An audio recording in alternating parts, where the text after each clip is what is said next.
All right, let's dive right in. Today, we're going to talk about something you do every single night, but probably don't give a whole lot of thought to, and that's dreaming. We're going to unpack the surprising power of keeping a dream diary and how it can, believe it or not, actually improve your waking life. I mean, just think about that for a second. A full third of your entire life is spent in this incredibly rich internal world, and for most of us, poof, it just vanishes the second the alarm goes off. It's kind of like owning this massive, amazing library, but you never actually open any of the books. So what are we missing out on? And that really gets us to the big question here. This isn't just about remembering a few weird stories to tell your friends. It's about how the simple act of remembering your dreams can actively make your day-to-day reality better. So how does that work? Let's find out. So our journey starts with the first and, honestly, the most important step. Before we can understand anything, we have to catch it first. We need to somehow turn those fleeting, those misty feelings from your dreams into something real, something you can actually look at. Okay, this part is so crucial. Don't worry about what it all means at first. Seriously, the only goal in the beginning is to build the muscle of dream recall. Just like any other skill, the more you practice remembering your dreams, the better and better you're going to get at it. And getting started is incredibly simple. First, just put a notebook and a pen right by your bed so it's the very first thing you see. Then, and this is the key part, the second you wake up, before you even think about checking your phone, just start writing. Don't censor yourself, write down colors, feelings, weird conversations, single images, even if it's just a tiny fragment that makes no sense. The whole point is to get it down on the page before it just evaporates. Okay, so fast forward a few weeks, you've got a bunch of these entries, you've collected all this raw data.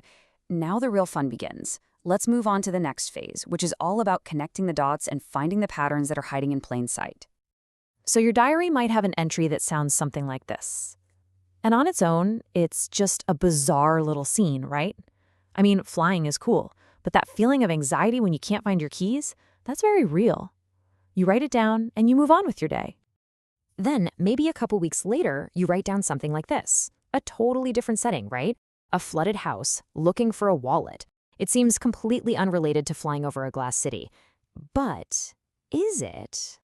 And this is where those two seemingly random dreams connect. What we're looking for is what's called a dream pattern. Any element that keeps showing up. It could be a person, it could be an object, but in our example, it's that underlying theme, the feeling of searching for something important and feeling that anxiety bubble up. That's the pattern. And once you know what to look for, these things start to jump off the page. Are you constantly dreaming about water? That could symbolize emotions. What about losing your teeth? That's a classic anxiety dream. But hey, it's not all stress and anxiety. You might find your brain is cooking up these incredibly creative solutions to problems you've been stuck on at work. Your diary is the tool that lets you finally see these recurring messages. So once you start spotting these patterns, something really cool happens. You're no longer just passively dreaming anymore.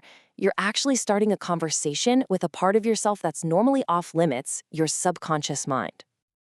Think of it this way.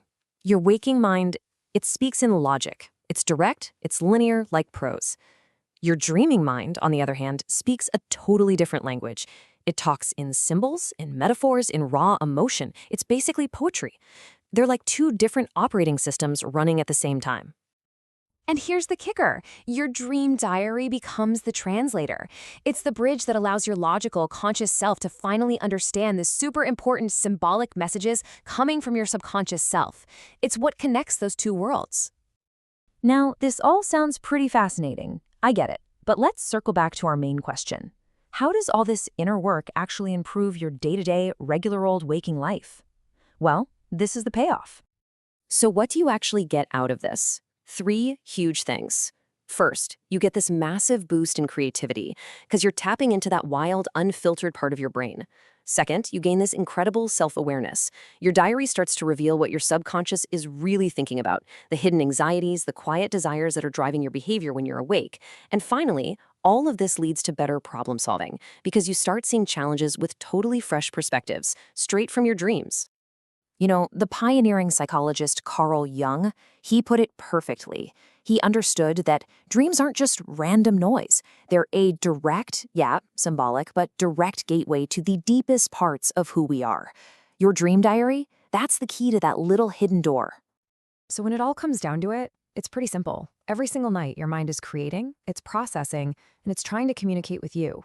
It's sending you a personal, coded message. The only question left is, are you ready to pick up a pen and finally start reading it?